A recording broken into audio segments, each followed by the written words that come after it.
Hello and welcome back to my channel. Today I'm going to be talking about nutrition label reading, and mostly we're going to go over a few things about it. So the other day I bought some chopped dates and I was like, hey, instead of buying these, why not buy them chopped? Because it's easier to deal with and put into my food and probably easier to blend up. Well, I didn't notice until after buying, if you can see right here, I don't know if you can see that, but it says dextrose.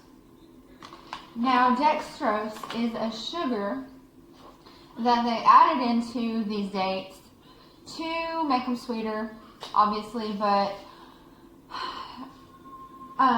in my diet right now, I didn't want added sugar, and so I'm like, why? Why did they put these things into, chopped dates? Like the other ones, all it says is dates. That's all that's in there. So the next thing I want to talk about in label reading is I'm going to talk about nitrates and nitrites. So you probably heard about these before because they get a lot of bad rap, and for good reason. Nitrates and nitrites, they're added into our hams and stuff like that because they wanted it to look better and they think it makes it taste better. But here's the thing. Here's the problem. Nitrites are carcinogenic. That means the people that put this into our meat, they knew there's a cancer-causing agent about them. And yet they're still putting it in there. But people aren't aware of this. Another thing about them is, so it has been said that spinach, all our green vegetables, have that in there. But that was not modified to be added.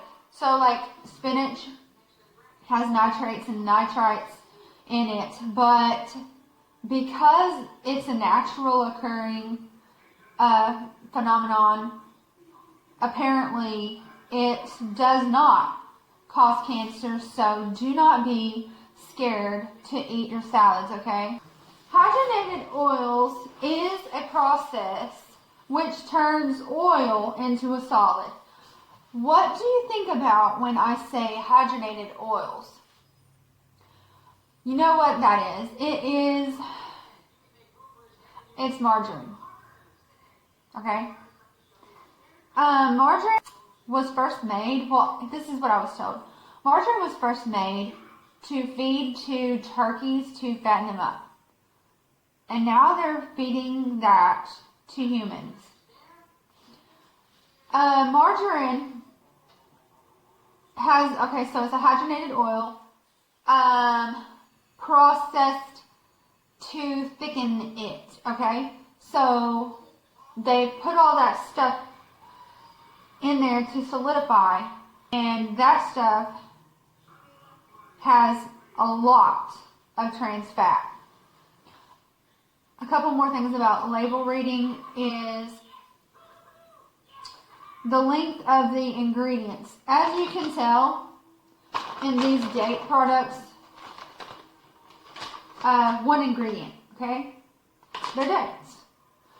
If you buy like a pizza, I should have brought y'all an example, but if you buy like a pizza and look at the ingredients on there, a frozen pizza, I'm guessing the ingredient list is probably this long. Because there's multiple ingredients in there. And sometimes, like, if you look at the ingredients, this sounds something like in a science lab, then you need to stay away from that, because if you don't know what's in your food, then you shouldn't be eating it. Okay, the next thing I want to talk about is the first thing on the ingredient list. You see on this one is the first thing is dates on the ingredient list, but the next thing is dextrose. That means that there's more dates obviously in this than the dextrose, but they're going to be in order from the greatest amount of what's in the product to the least. So those are the things I wanted to talk about today, and I hope you enjoyed this video. Thank you for watching. Okay, so as I was saying about the label reading, take a look at this corn dog label of nutrition. Ingredients, I mean. Look at all those ingredients. Starts out as the ingredients for the batter, and then it goes all the way down to what it may contain. If your food has this many ingredients in it, think of the process that it had to go through to have all of that in it. So it's better off that you buy a whole beef hot dog, batter it with your own breading. Okay? Cook your stuff at home. It will be better for you, okay?